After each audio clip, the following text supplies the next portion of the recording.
students of class 9. Today we will be starting with the topic animal tissues. We had already discussed about the plant tissues and their different kind of types. Today the main topic will be animal tissues, and animal tissues is the same if I go by definition. Then a cluster of cells which are doing a definite function, and here the cluster of cells along with the intercellular substances both are specifically doing a certain kind of function. They are termed as the animal tissues. So first of all we will see what are the main types of animal tissues, and then we will be discussing things further. So you have to remember that there are generally 4 different types of animal tissues. Starting with, we have the epithelial tissue, then the connective tissue,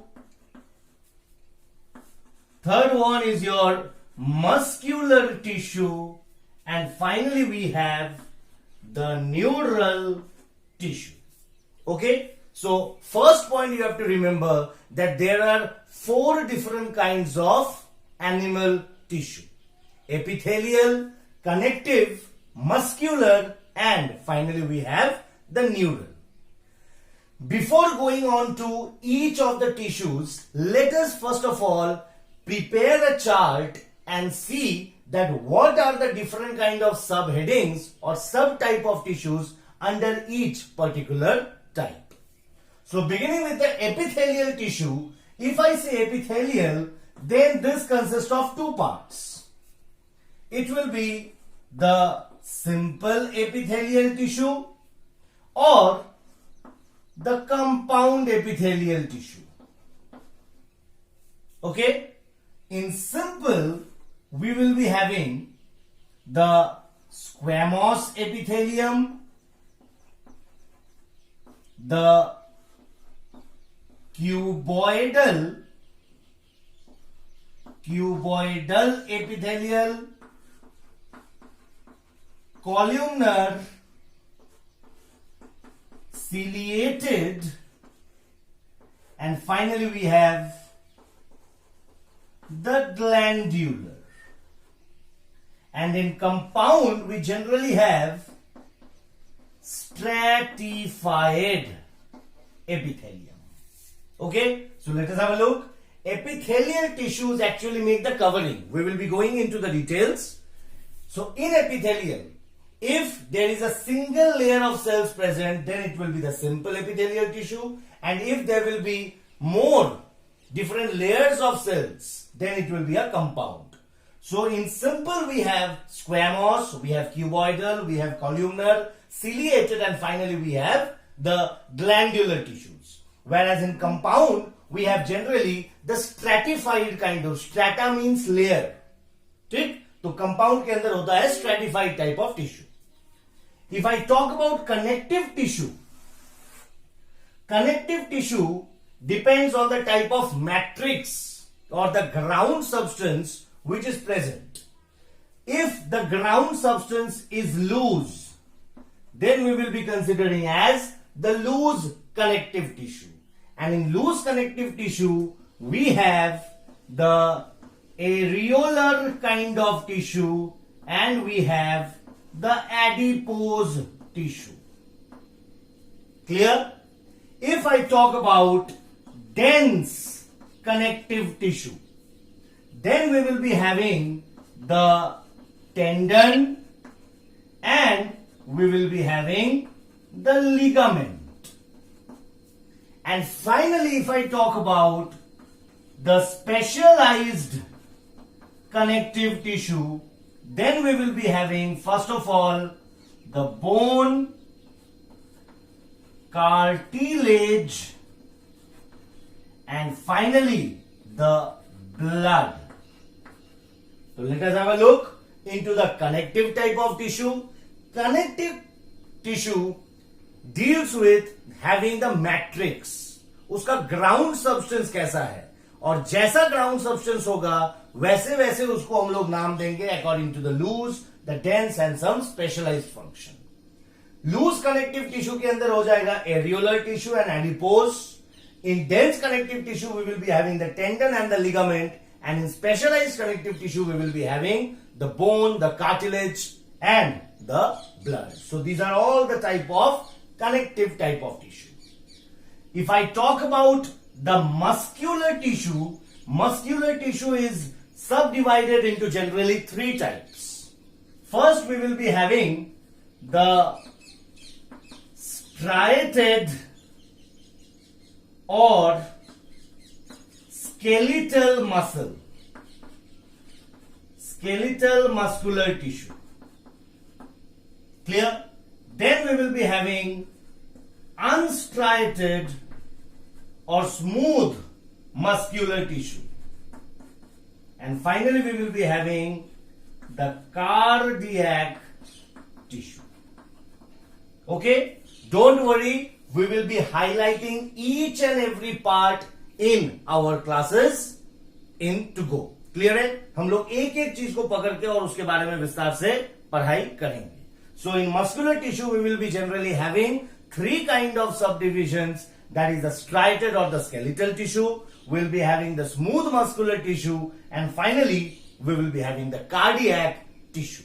And finally in the neural we have only one, that is the nervous tissue, which makes up the entire nervous system, which control and coordinates different other functions of our body. Clear? So you have to remember this chart. It will be very, very important, and this gives you a snapshot of what we will be learning one by one in the next classes. So if I talk about animal tissues is of four kinds: epithelial, connective, muscular and neural. In epithelial we have simple epithelium and compound epithelium on the basis of the layer of the cells. If in simple there is a single layer of cell present, then we will be saying this the simple epithelial tissue. If more than one layer of cells present in a strata, then we will be telling it as compound epithelium. Now according to the shape of the cells, here we have subdivided into the five types, that is the squamous, cuboidal, columnar, ciliated and glandular. And over here we have stratified it. Okay? Moving on to the connective tissue, based on the ground matrix, we divide it into the loose, dense and specialized. In loose we will be having the areolar and the adipose tissue. In dense we will be having the tendon and the ligament. And finally in the specialized tissue we have the bone, the cartilage, and finally the most important circulatory fluid in our body, that is the blood. Moving on to the muscular type of tissue, there are three types of muscular tissue in our body. One will be the striated or the skeletal muscular tissue. Then we will be having the smooth muscular tissue, and finally we will be having the cardiac tissue. And finally the neural tissue, that is the nervous tissue, which is made up of millions and millions of neurons or the nerve cell, which makes the entire nervous system. So now let us begin with the epithelial tissue and just begin our study that what is the function of the epithelial tissue and what is the structural differences between all this kind of tissues. So let's begin. To begin with epithelial tissue, first of all we have to memorize a name, that is, what is an epithelial tissue? Any epithelial tissue will be marking as a lining, and it will be always observing a free surface. It will always be having a free surface, and that free surface will be either facing towards any body fluid, or it will be facing towards the outer environment. outer environment.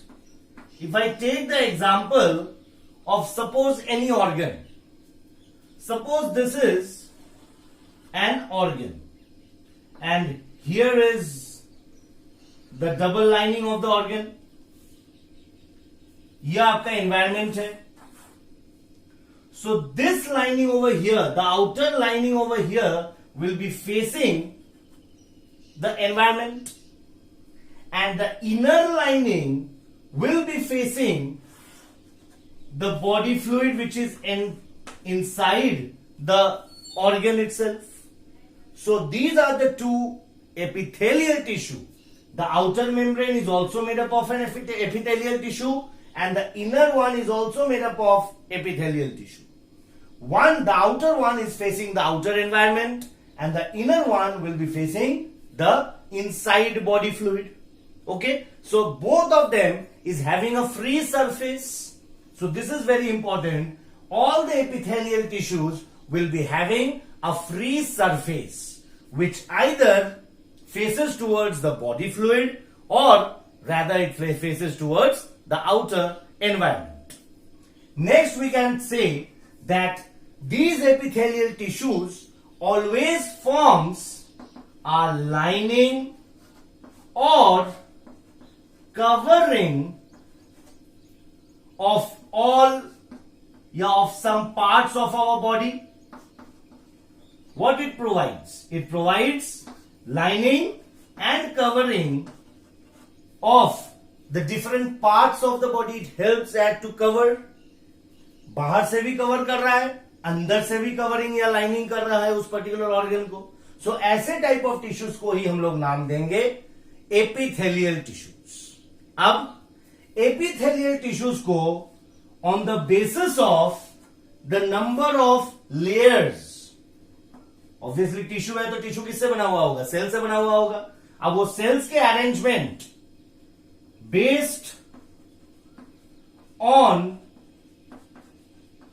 the layers of cells present, इस epithelial tissues को हम लोग divide कर सकते हैं into simple epithelial tissue and compound epithelial tissue. Clear? In simple epithelial tissue we have to remember that there will be all the cells which will be arranged. They will be arranged at single layer. All the cells will be arranged in a single layer. किसके ऊपर? Over the basement membrane. जो basement membrane होगा उसके ऊपर एक single layer of cells present होगा. अगर layer single है तो उसको हम लोग नाम देंगे सिंपल एपिथेलियल टिश्यू. अगर उस बेसमेंट के ऊपर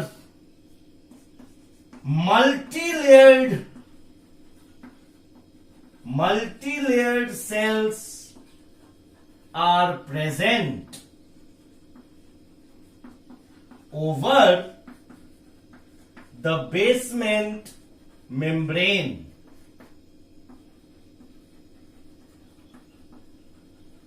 ठीक, तब हम लोग उसको बोलेंगे कंपाउंड एपिथेलियल टिश्यू. मतलब क्या है इसका?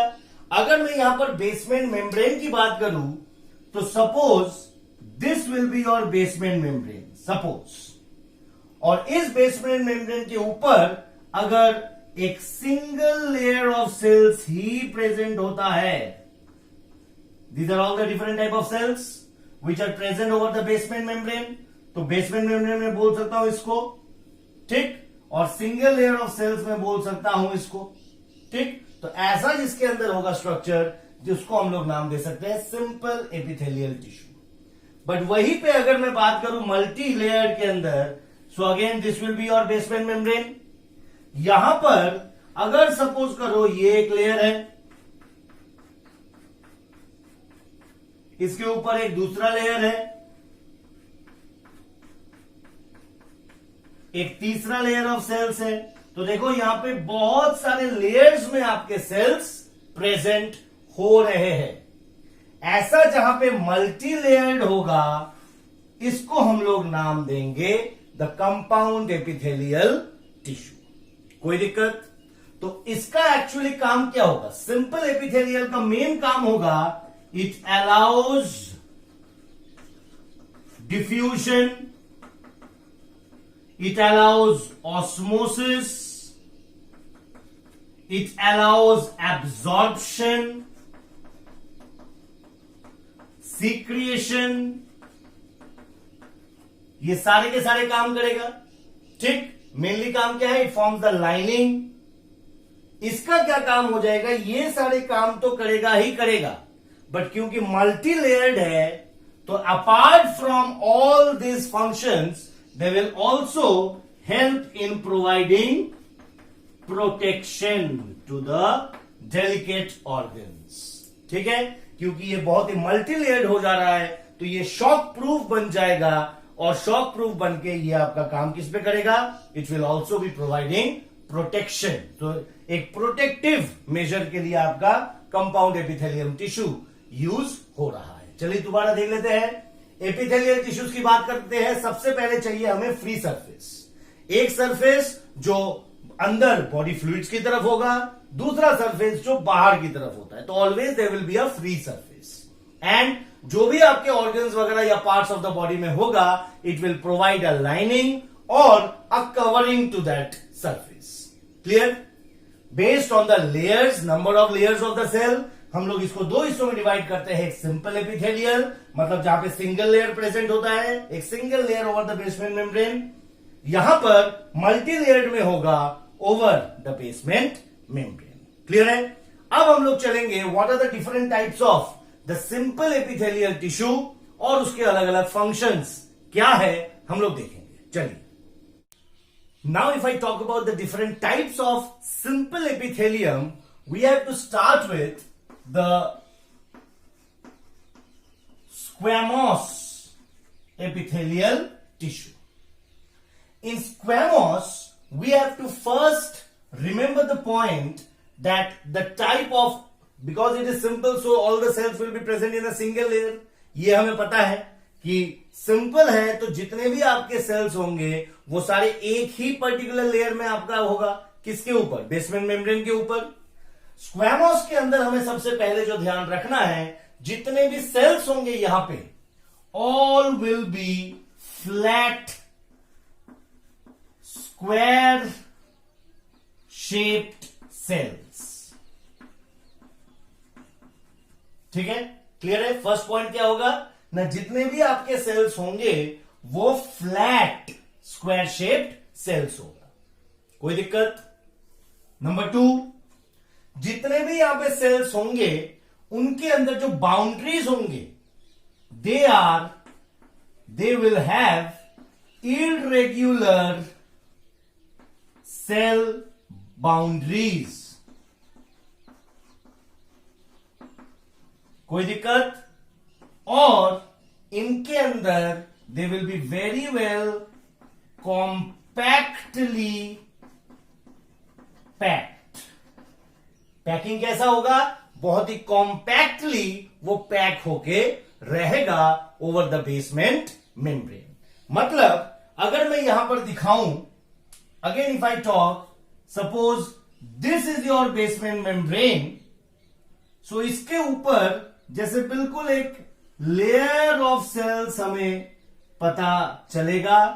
जैसे कि अगर मैं हमारे घर में टाइल्स की बात करूं, तो जो टाइल्स होते हैं वो बिल्कुल फ्लैट लाइक आपके स्क्वायर टाइप सेल्स होते हैं, जो बेसमेंट के ऊपर आपका रहता है। तो ठीक वैसे ही आपके इस स्क्वैमोस एपिथेलियम के अंदर भी the same kind of flattened like cells will be found. Clear है? अब इसका फंक्शन क्या है ना, अगर हम लोग फंक्शन की बात करते हैं तो आप खुद सोचिए, इसका बहुत ही थिन लाइनिंग होगा। ये जो लाइनिंग बनाएगा जहां पर भी, ये बहुत ही थिन लाइन होगा, तो which will be allow the exchange of gases, exchange of water बहुत अच्छी तरह होगा, एक्सचेंज ऑफ गैसेस बहुत अच्छी तरह होगा। तो एक्सचेंज ऑफ गैसेस कहां पे होता है? अगर मैं एनिमल्स के अंदर बात करूं, एक्सचेंज ऑफ गैसेस कहां पर होगा सबसे, या एक्सचेंज ऑफ मटेरियल्स कहां पे होगा? एक तो हो जाएगा एल्वियोलाई के अंदर, लंग्स के एल्वियोलाई, एक हो जाएगा ब्लड वेसल्स के जो वॉल है वहां पर हो जाएगा। तो हमें याद रखना है इसका फंक्शन क्या होगा ना, फंक्शन तो हो जाएगा they help in exchange of material, ठीक, बाय डिफ्यूजन, और प्रेजेंट कहां पे होता है ना, दे विल बी प्रेजेंट, एक तो हो जाएगा in the walls of the blood vessels, ये याद रखना पड़ेगा हमें, और रहता है at the walls of the alveoli, जिसको हम लोग एयर सैक्स भी नाम देते हैं, इन किसमें, लंग्स के अंदर। तो हमारे लंग्स के अंदर जो एयर सैक्स होंगे या एल्वियोलाई होंगे, और जो ब्लड वेसल्स है उनके आपके जो वॉल्स होंगे, उसके अंदर जनरली आपको कैसा स्ट्रक्चर मिलेगा? Now we will be having the squamous kind of epithelial tissue. Clear है? स्क्वैमोस एपिथेलियम के अंदर और क्या नजर आना चाहिए? Flat square shaped cells with irregular boundaries and they are very compactly attached to each other with very little intercellular spaces. ठीक है, तो ये हो गया आपका squamous epithelial tissue. Moving on to further, we will be discussing about the cuboidal epithelial tissue. ये square था, यहां पर हमें याद रखना पड़ेगा, यहां पर क्यूब शेप्ड सेल्स होंगे इस क्यूबॉइडल एपिथेलियम के अंदर। मतलब again if I draw your basement membrane, तो इसके अंदर generally we will be founding cube like cells. ठीक, कोई दिक्कत? इसके अंदर हमें क्यूब लाइक सेल्स मिलेंगे और इसीलिए इसका हम लोग नाम देते हैं क्या? Cuboidal epithelium. कोई दिक्कत? समझ में आया? ये आपका बिल्कुल फ्लैट, इसके अंदर थोड़ा सा वॉल्यूम आ गया, मतलब ये क्यूब लाइक सेल्स बन गए। कोई दिक्कत? ठीक, क्यूबॉइडल मतलब ये मत लिख देना कि क्यूबॉइडल शेप सेल्स। क्लियर है? तो ये हो जाएगा आपका क्यूब शेप सेल्स। और ये क्यूब शेप सेल्स कहां पर प्रेजेंट होता है? अच्छा, सबसे पहले इसका फंक्शन देख लो। इसका जो फंक्शन होगा वो जनरली एब्जॉर्प्शन में मदद करेगा, helps in absorption, helps in secretion. ठीक है, और कहां पर प्रेजेंट होगा? It will be generally present in the salivary glands के जो डक्ट्स है, सलाइवरी ग्लैंड्स के जो मेनली डक्ट्स है, उसके अंदर डक्ट्स और ट्यूब्यूल्स इन किडनी। ठीक है, इन दोनों जगह पे, काफी और जगह है बट हम लोग मेन आपके दो एग्जांपल्स लेके चलेंगे। क्लियर है? तो एक बार तुरंत देख लीजिए, क्यूबॉइडल एपिथेलियम पढ़ रहे थे हम लोग। क्यूबॉइडल एपिथेलियम के अंदर कैसा टाइप ऑफ सेल्स होंगे ना? All will be your cube shaped cells. और क्यूब शेप्ड सेल्स के अंदर देख रहे हो आप बेसमेंट मेम्ब्रेन, उसके अंदर आपके क्यूब शेप्ड सेल्स, वही सारे आपके compactly arranged with each other. Function क्या है? एब्जॉर्प्शन, एब्जॉर्ब करेगा, कुछ सीक्रीट करने में मदद करेगा। क्लियर? कहां पर पाया जाएगा ना? जो सलाइवरी ग्लैंड्स के जो डक्ट्स है, डक्ट्स मतलब क्या है ना? ट्यूब लाइक स्ट्रक्चर, जो सलाइवरी ग्लैंड से सलाइवा को कलेक्ट करेगा और ओपन करेगा कहीं पे और। क्लियर है? Next, the ducts and tubules in the kidney. Kidney के अंदर रहता है आपका नेफ्रॉन, और nephron is helpful for the filtration of the body waste, ठीक। तो उस टिब्यूल के अंदर आपका प्रेजेंट रहता है दिस क्यूबॉइडल एपिथेलियल सेल्स। कोई दिक्कत? क्लियर। नेक्स्ट हम लोग चलते हैं columnar epithelial cells. Columnar comes from the word column, और कॉलम मतलब क्या है? कोई पिलर। तो यहां पर हो जाएगा पिलर शेप्ड सेल्स। क्या हो जाएगा? पिलर शेप्ड सेल्स, जो आपका बनाएगा मेनली क्या चीज? The columnar epithelium.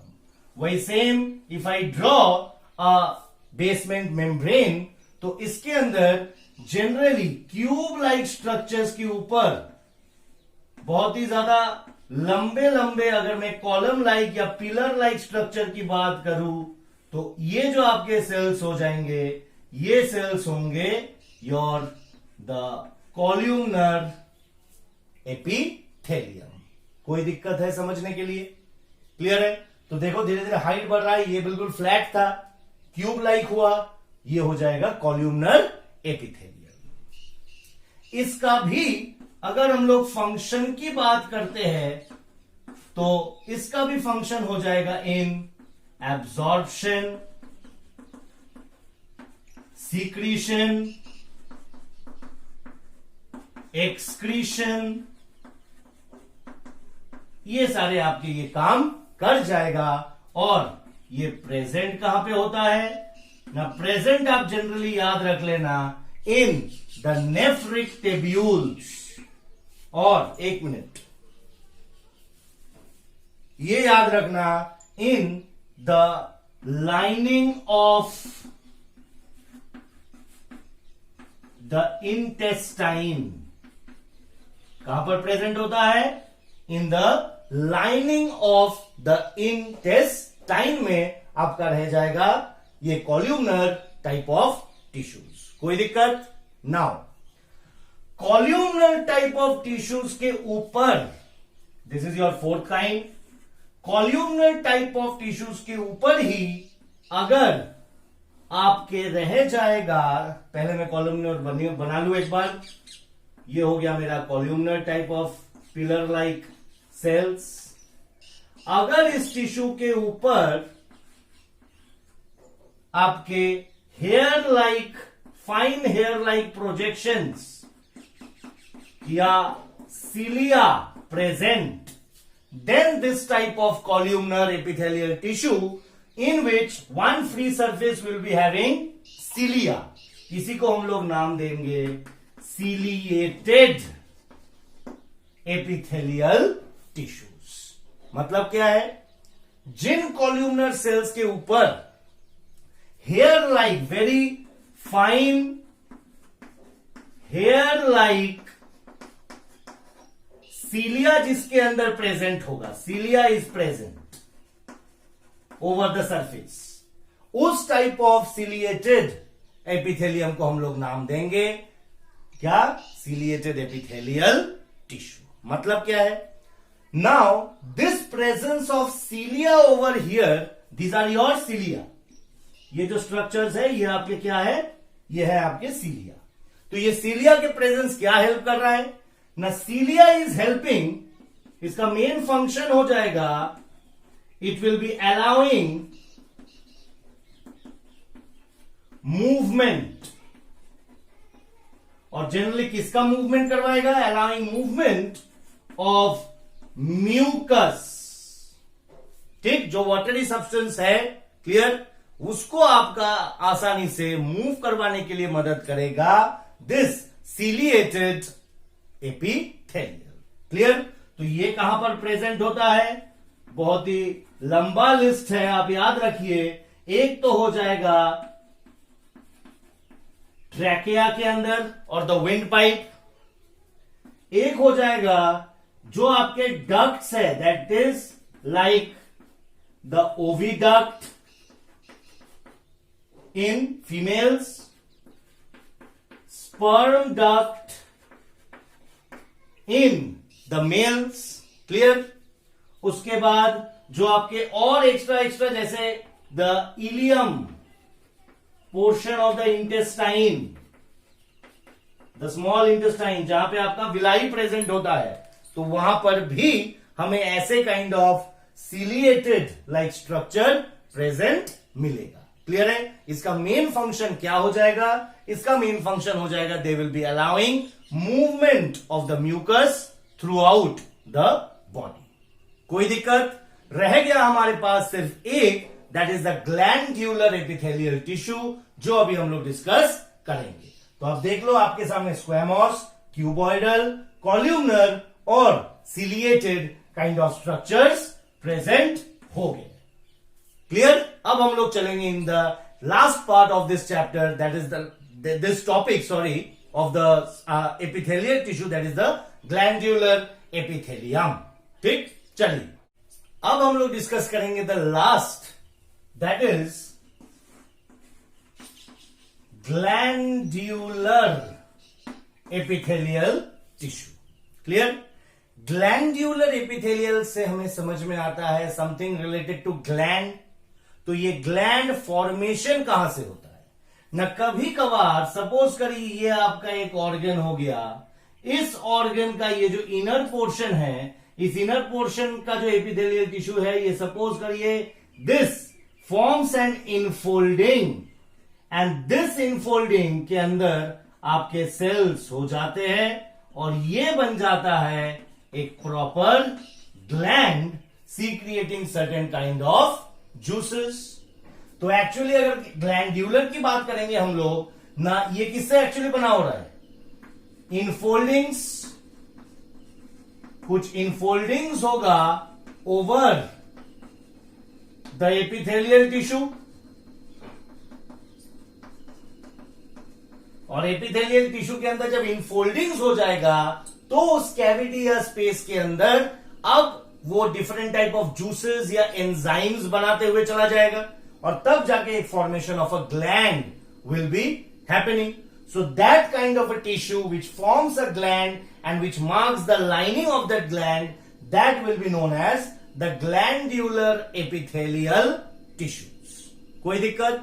अब हमें पढ़ना है जो ग्लैंड्स हमारे बॉडी के अंदर पाए जाते हैं, वो ग्लैंड्स एक्चुअली होता है दो प्रकार के। बहुत अच्छी तरह समझना ये टॉपिक, क्योंकि ये आगे जाके भी बहुत बार काम आएगा। जो ग्लैंड्स हमारे बॉडी के अंदर पाए जाते हैं वो जनरली होता है दो अलग अलग प्रकार के। एक हो जाएगा the एक्सोक्रिनल gland, and the other will be endocrinal gland.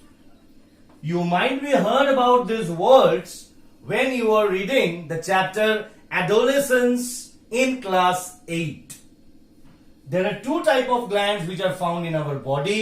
One will be the exocrinal gland and the other will be the endocrinal gland. सबसे पहले हम लोग इसको डिफरेंशिएट करेंगे on the basis of its secretions. Exocrinal gland जो होगा वो हमेशा आपका क्या सिंथेसिस करेगा? कुछ ना कुछ डाइजेस्टिव जूसेस सीक्रिएट करेंगे। क्लियर? और जो एंडोक्रिनल ग्लैंड है ये आपके सीक्रिएट करेंगे कुछ केमिकल, जिस केमिकल्स को हम लोग नाम देंगे हॉर्मोन्स। ये पहले भी आप जानते हो।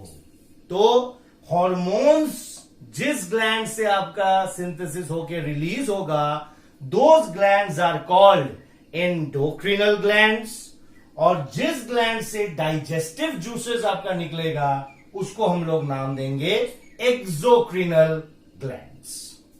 Next, pathway. पाथवे मतलब कौन इसको लेके जाएगा?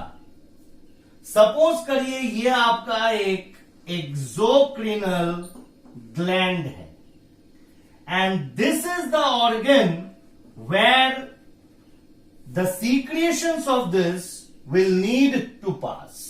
सपोज करिए ये एक एक्सोक्रिनल ग्लैंड है और ये है ऑर्गन जहां पर इसके अंदर जो सीक्रिएशंस है उसको भेजना पड़ेगा. तो यहां पर एक ट्यूब लाइक स्ट्रक्चर से होते हुए ही इसके अंदर से जो भी एंजाइम्स है वो सारा इस ट्यूब के अंदर होते हुए और फिर उस टारगेट ऑर्गन के अंदर प्रवेश करेगा. मतलब इस ट्यूब लाइक स्ट्रक्चर को ही हम लोग नाम देंगे क्या चीज? Duct.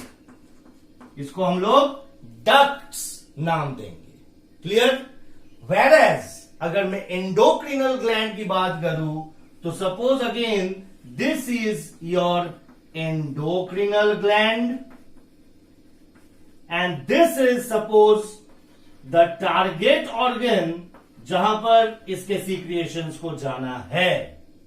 Now through the gland कौन पास हो रहा है? This is your blood which is moving and passing. ये क्या करेगा एंडोक्रिनल ग्लैंड?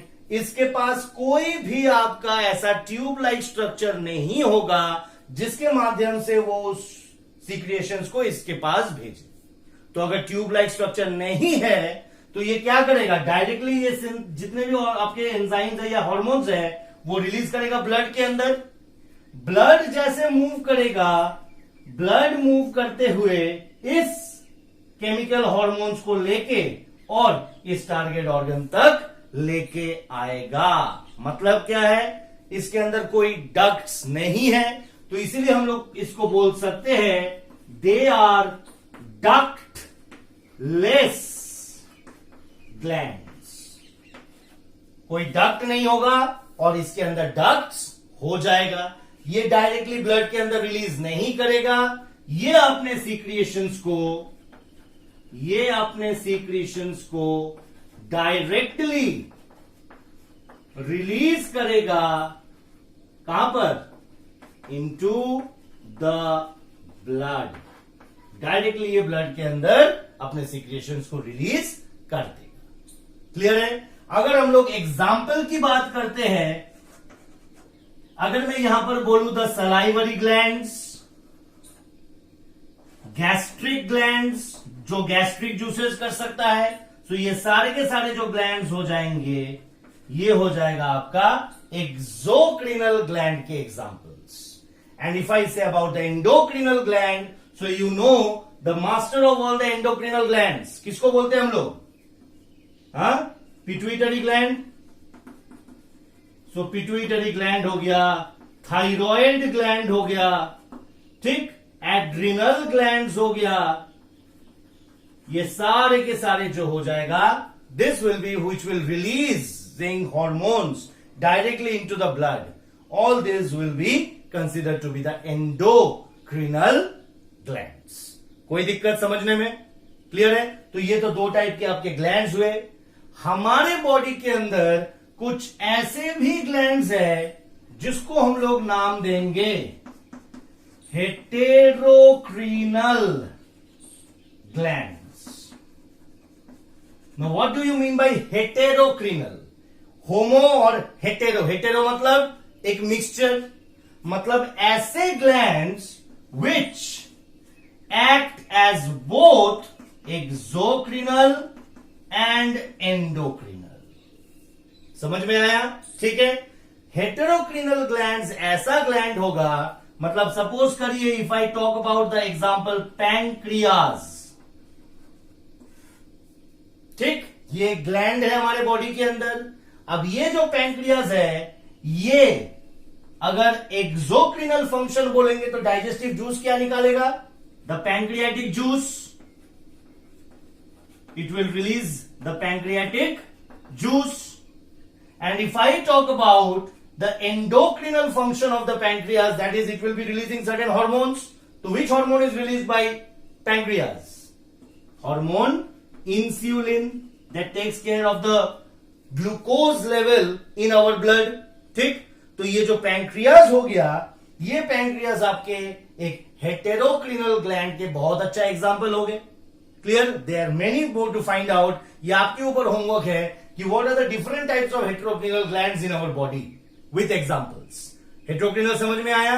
जो बोथ एक्सो और एंडो का काम करेगा. देखो, पैंक्रियाटिक जूस के लिए ले जाने के लिए पैंक्रियाटिक डक्ट है, बट इंसुलिन को ले जाने के लिए कोई डक्ट नहीं है, सो डक्टलेस.